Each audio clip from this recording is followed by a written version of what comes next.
تعالى في دقيقتين بالظبط اديك فكره عن الاكل اللبناني واقول لك هل يستاهل ان انت تجربه ولا لا. بصوا يا جماعه، احنا دلوقتي عند مكان بيعمل اكل لبناني لاول مره في مصر وهو الاستاذ. بص، هو مبدئيا كده المنيو بتاعهم بسيط جدا وما فيهوش اختراعات كتير، بعيد يعني عن ان اسماء الاكل انت ممكن تستغربها شويتين. بس تعالوا نشوف. اول سندوتش جربناه هو طاووق الاستاذ، وده تقريبا المفروض عندنا اللي هو اسمه شيش طاووق. فانا عايز اعرف بقى هو الاكل اللبناني بجد ومغيرين اسماء عشان الاسماء دي موجوده في لبنان كده، ولا هم بيعملوا اي كلام وخلاص؟ انا عايز اقول لك يا غالي اصلا ان دي بالنسبه لي اول مره اجرب فيها اكل لبناني في حياتي. كنت طول عمري مقتنع ان الاكل المصري هو احسن اكل، بس لا، انا خلاص كده غيرت رايي. احنا كمصريين ما عندناش غير اختيارين، يا ناكل اكل مصري يا سوري، لكن لبناني دي ما حصلتش. وانصحك يا غالي طاووق الاستاذ ده لازم تجربه.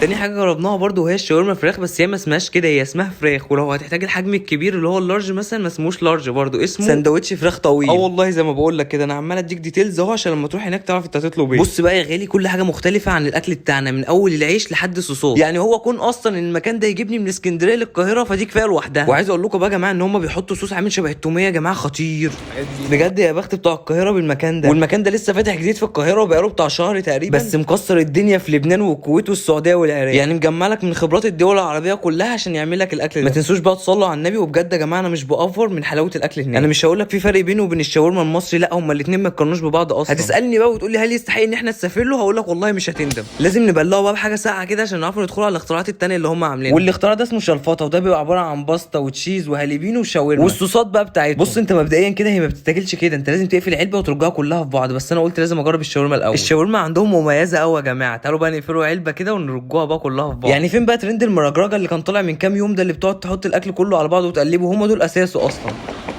بس كفايه كده بقى لحد ما بيبقى شكلها عامل كده. تعالوا ندوق بقى كده ونشوفوا طعمها عامل ازاي. يا جماعه اللي اكل الاكل اللبناني ده وعارف طعمه عامل ازاي يكتب لنا رايه في الكومنتات. انا بالنسبه لي تحفه يا زلمه. ده غير بقى ان الصوص التشيز عندهم غريب قوي كده، عاملينه بطريقه مختلفه. وانا لسه برضو عند رايي ان هم عندهم صوص عامل شبه التوميه، ده خطير.